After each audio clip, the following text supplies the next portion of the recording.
നമസ്കാരം, news prime മലയാളത്തിലേക്ക് സ്വാഗതം. തെരഞ്ഞെടുപ്പ് കമ്മീഷൻ അധ്യക്ഷനായ ജ്ഞാനേഷ് കുമാറിനെതിരെ കൃത്യമായി തെരഞ്ഞെടുപ്പ് കമ്മീഷൻ അംഗങ്ങൾ തിരിഞ്ഞിരിക്കുന്നു എന്ന് മനസ്സിലാക്കിയതോടെ, പ്രത്യേകിച്ചും വിവേക് ജോഷി അടക്കമുള്ള പലരും, മുതിർന്ന IAS ഉദ്യോഗസ്ഥർ പലരും ഇദ്ദേഹത്തിനെതിരെ ഒറ്റതിരിഞ്ഞ് ആക്രമിക്കാൻ തുടങ്ങുമ്പോൾ ഒരു കവചായുധം പോലെ അദ്ദേഹം BJPയുമായി ഉണ്ടാക്കിയ കരാർ, രഹസ്യ നീക്കങ്ങൾ പരസ്യപ്പെടുത്തുന്ന സാഹചര്യം ആണിപ്പോൾ സംജാതമായിരിക്കുന്നത്. അതായത് കൃത്യമായി പറഞ്ഞാൽ ജ്ഞാനേഷ് കുമാർ BJPയെ വിരട്ടി തുടങ്ങിയിരിക്കുന്നു.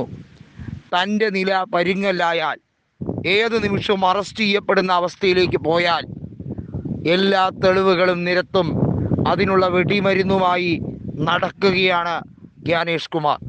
മുങ്ങുമ്പോൾ കൂട്ടത്തിൽ സർവരും മുങ്ങും. തന്നെ വന്ന് കണ്ടവരും കോഴ വാഗ്ദാനം ചെയ്തവരും ആ പണം ഏതൊക്കെ രീതിയിൽ എത്തിക്കപ്പെട്ടു എന്നുള്ളതും ഒക്കെ വെളിച്ചത്താകുമെന്നാണ് കൃത്യമായി ഇന്ത്യ മുന്നണി നേതാക്കൾ ഇപ്പോൾ ജ്ഞാനേഷിനെ കുറിച്ച് പറഞ്ഞിരിക്കുന്നത്. ജ്ഞാനേഷ് പെടുമെന്നുള്ളത് ഒരു സത്യമാണെന്ന് അവർ ഒരേ സ്വരത്തിൽ പറയുന്നതിനോടൊപ്പം ഇതിനകത്ത് കള്ളക്കളി കളിച്ചവർ കൃത്യമായി അതിനുവേണ്ടി ഏതൊക്കെ രീതിയിലുള്ള ധന ഇടപാടാണ് കോഴ നൽകുന്നതിന് വേണ്ടി സ്വീകരിച്ചത്. നമുക്കറിയാം, മുൻകാലങ്ങളിൽ കോർപ്പറേറ്റ് നികുതി എഴുതിത്തള്ളുന്നതിന് വേണ്ടി കൃത്യമായി BJP സ്വീകരിച്ചിരുന്ന രീതി, ഇലക്ഷൻ ഫണ്ടിലേക്ക് സ്വീകരിച്ചിരുന്നത് എങ്ങനെയാണെന്ന് നമുക്കറിയാം. ഇലക്ട്രൽ ബോണ്ട് വഴിയുള്ള ധനസമാഹരണമാണ് മുൻകാലങ്ങളിൽ നടത്തിയതെങ്കിൽ ഇപ്പോൾ ആ പദ്ധതി തന്നെ മാറ്റി.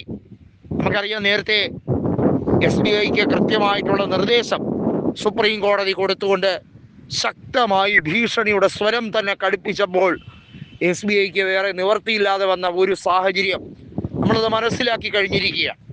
ഏറ്റവും ഒടുവിൽ ഇപ്പോൾ പുതുതായി വന്നിരിക്കുന്നത്, ജ്ഞാനേഷ് കുമാറിന് ഏത് നിമിഷവും വിലങ്ങ് വീഴുന്ന തരത്തിൽ പ്രതിപക്ഷം ശക്തമായി അതിൻ്റെ തെളിവുകൾ, കാര്യകാരണ സഹിതം തെളിവുകൾ ഓരോന്നായി കണ്ടുപിടിച്ചുകൊണ്ടിരിക്കുന്നു എന്നുള്ളത് തന്നെയാണ്.